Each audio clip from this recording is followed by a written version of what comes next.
Mais um vídeo daquela série Por que os salários ainda atrasam no Brasil. E esse é o Clube Empresa 2, nós já falamos um pouco no outro, né? E esse aqui a gente resolveu complementar. Já falamos também desde o começo, desde a mudança do ambiente do futebol, do cenário do futebol com o fim do passe, falamos de todas as nossas participações, tanto em Time Mania, Profut, convenção coletiva, regulamento das competições, ações diretas de inconstitucionalidade, enfim, tudo que a gente vem trabalhando, tudo que a gente vem fazendo para que esses atrasos não aconteçam mais. E é para mostrar para vocês que esse trabalho já vem de bastante tempo. E por que também que o futebol está na condição que está, né? Está na condição de os clubes com dívidas milionárias, os salários atrasando, perdendo muitos recursos, enfim, e perdendo a credibilidade. Isso que é o pior.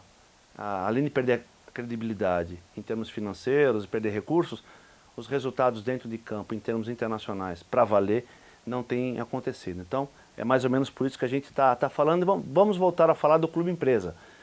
Clube Empresa, empresa e um clube, existe uma diferença aí. O clube não tem a intenção de lucrar, e a empresa tem. Para lucrar, você tem que observar algumas exigências, né? Isso não significa que não há clubes empresas no Brasil já. Já existem alguns clubes empresas, como o São Caetano, o Vitória da Bahia, e também mostra que só a transformação do clube para a empresa não é a solução perfeita, porque tanto o São Caetano quanto o Vitória hoje estão numa condição muito ruim financeiramente. Então, a gente quer voltar a tratar disso porque para mostrar um pouquinho também de como os políticos se posicionam, né?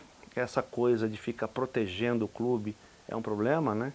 E já tem um ditado que diz, de um cantor famoso, que diz que eles estão contaminados de tanta proteção, e esse é o fato. Os clubes estão contaminados de tanta proteção, tudo que vem fazendo, e você acompanhando essa série, você vai perceber isso. Mas a intenção era dar um pouco mais de fôlego financeiro para os clubes. Mas um fôlego financeiro que eles não se dão, os próprios clubes não se dão. Porque se a gente analisar do fim do Profut, ou da promulgação do Profut, da existência do Profut, que é aquela lei para refinanciar as dívidas dos clubes, né? Quando isso foi aprovado para cá, a dívida dos clubes cresceu em mais de 100 milhões de reais. Isso contando com os clubes da primeira e segunda divisões do Campeonato Brasileiro. Mais de 100 milhões de reais e não tem 4 anos isso.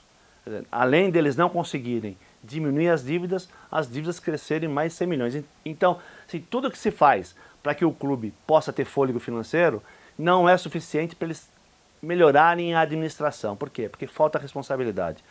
Então, o que muito se falou é que o Rodrigo Maia, o presidente da Câmara dos Deputados, ele forçou a barra para poder salvar o Botafogo, que é o time de coração dele, Botafogo Carioca, time de coração dele.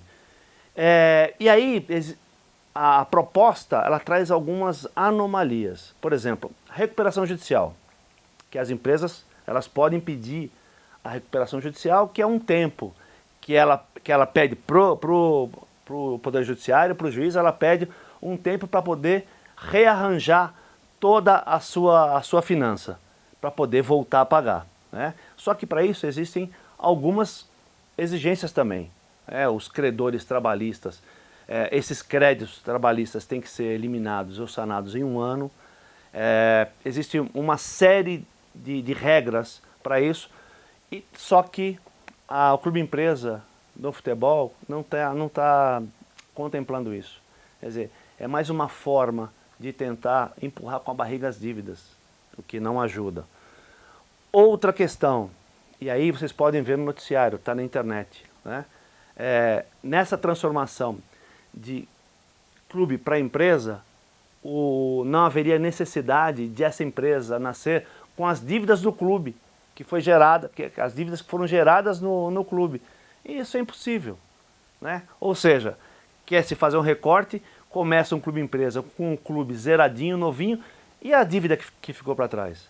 Tanto é que tem uma notícia aí atual que um juiz já, na verdade, anulou a Assembleia do Botafogo que aprovou a transformação do clube empresa exatamente por isso. Porque estava se colocando lá no estatuto, nessa transformação, o estádio Newton Santos, que é de propriedade do Botafogo, e o juiz entendeu que isso, como o Botafogo está com muita dívida e não tem patrimônio, caracterizaria uma fraude aos credores.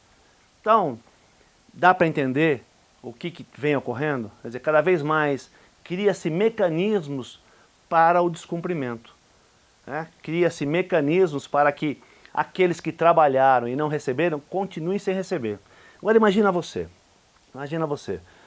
trabalhando para uma empresa, você ia ficar satisfeito com isso? Você ia ficar satisfeito que a tua empresa mudasse de CNPJ, né? e pudesse não carregar dívida para a empresa nova? Que seu empregador, ele fosse, montasse uma empresa, adquirisse muito lucro e não pagasse o que deve para você?